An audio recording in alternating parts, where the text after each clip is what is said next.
Yeah. Number one. Number two, I heard they're good for your hair. They're good. And they were priced right. And there's basically nothing on a pumpkin that is bad for you. Okay. Then I also have pecans. I also have some pistachios. And the pistachios were also bought at an unbelievably low price. We are not using this one.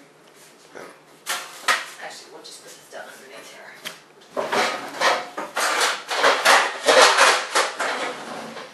So I could use almonds. I could use... But at the moment, the pistachios were cheaper than the almonds.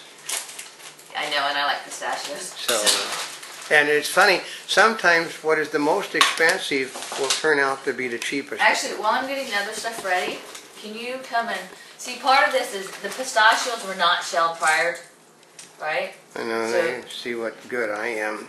So we're going to shell just some of them. Yeah, I come over and, hi guys. Get out of the way for a second. So, there we go. Did you turn it off for a minute? No. You didn't? They're sitting there watching this for a few seconds to show you how it is done. Because this is, you know, pistachios are somewhat like this. You guys see it? And you actually can crush up these shells and use them for composting. Yeah. It was a good thing to do because this is good stuff. Don't ever throw away walnut shells, pistachio shells, peanut shells. Now this doesn't have to be exact, but I don't want this to get hard. So what I'm going to do is, while you're shelling some more of those, mix this up in here.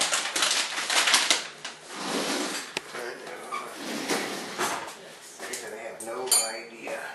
I actually have never shelled pistachio either. Well, they're halfway open. I know. I know that, okay, everybody know where pistachios come from? Pistachio trees? They come from Persia. Really? You know, that's Iran. I didn't know that. Yep. They are the, basically, the fruit of the gods. They are really good. Yeah. So there's my first cup of stuff I have to put in there. I'm going to add... I know, everybody's laughing at me. I can't get a pistachio and not open is open. Well, not all pistachios are open as much as others. See, I need to get more pecans because otherwise I won't have pecans for my oatmeal. Yeah. So we're not going to use up all the pecans. Okay. No idea how many pistachios I should eat. No, just do. I need 4 cups of dry stuff.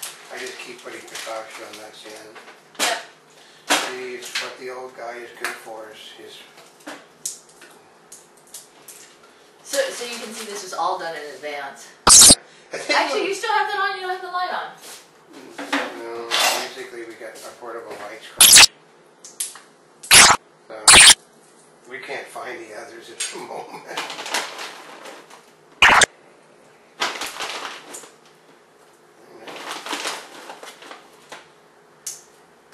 Anybody remember the one James Bond movie where Topol sat and ate pistachio nuts continually in the movie? Except they weren't open. He would crack and then sit there and put a mouthful. There.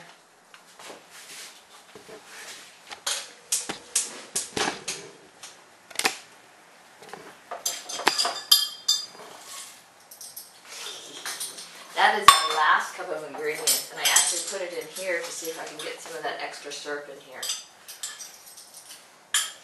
To be honest, this is not something that you could do for real in real time because it took about 10 minutes to do the pistachio nuts in real time. Well, you know, part of it is if I had it all prepared, all the pistachio nuts cracked, but part of a lot of this is improv, but it's based on what you have in the cupboard. Yep. So I happen to have pistachio nuts, and what we added was not exact. It's like, now you can see. When it fudged on the recipe a bit, so. So when you're making the granola for yourself, you use, of course, whatever ingredients you want to use, and you can modify it. You can add cinnamon to it, add coconut to it. What else? Almonds, peanuts, You know, cashews. coconut raisins. chunks, the dried coconut chunks would probably really be great.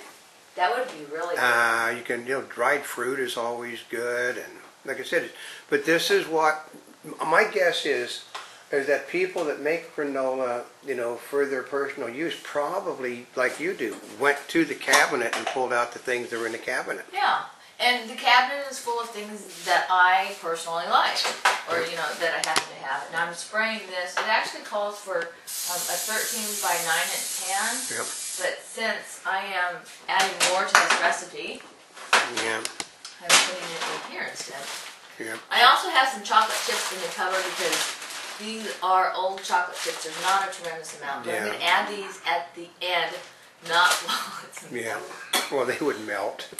That would defeat the purpose. Actually, but we have had granola where they have put the things with the chocolate in, and they have melted all over the place. And also, periodically, I turn the flame on and mix this up to help move it around and mix it up with the syrup. Oh, that looks really good. Yeah, it does, doesn't it? Well, I doubled the recipe because I didn't think there was going to be that much. But guess what? This is the first it time. sort of reminds us of our pumpkin pie at Christmas. I was just thinking of that.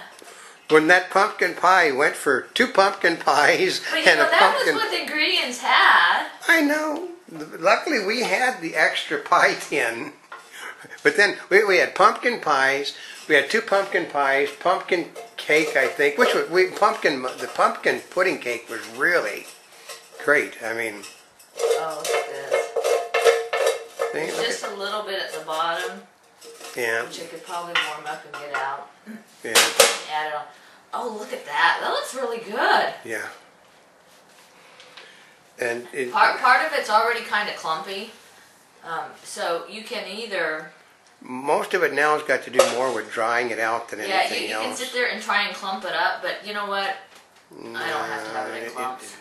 I think, you don't need clusters. It's better just to be able to reach into your bags and... Well, there's already kind of clusters anyway because of the syrup. Yeah, but a lot of people, some of them will want it more clustery so they can reach in, like caramel corn. Oh, so however you want to cluster it, it kind of depends on you. So, right here, that looks really good. Mm-hmm. Oh gosh. So I'm going to put it in the oven to bake for about 30 minutes. Of course though, I didn't read it. It said stir in the dried fruit after it's been in there for 30 minutes. Oh well. Oh well. Yeah, okay, so I put the dried fruit in there beforehand. The recipe actually calls for 2 cups of other ingredients. I put 4 cups in because I doubled the recipe. Okay. A way to handle this situation is to simply stir what you're doing in the oven more often. Okay. So you don't do those things like that. Of course, I know you always follow the recipe to the T.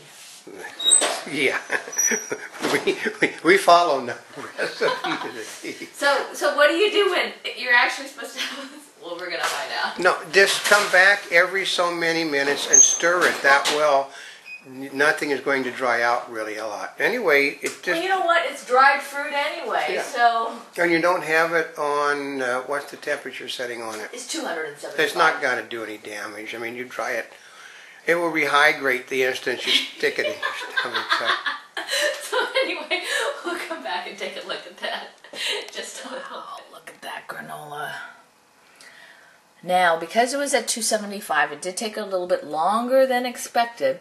You had to go back in and keep stirring it, but it looks really, really good. And I have to tell you, I've already tried some, and it is absolutely wonderful. So for your granola, just make it your own. And for now, this is Notaspringchick with cooking. For more information, you can go to www.montybubbles.net on the internet, and that's Monty with an E. Ciao for now.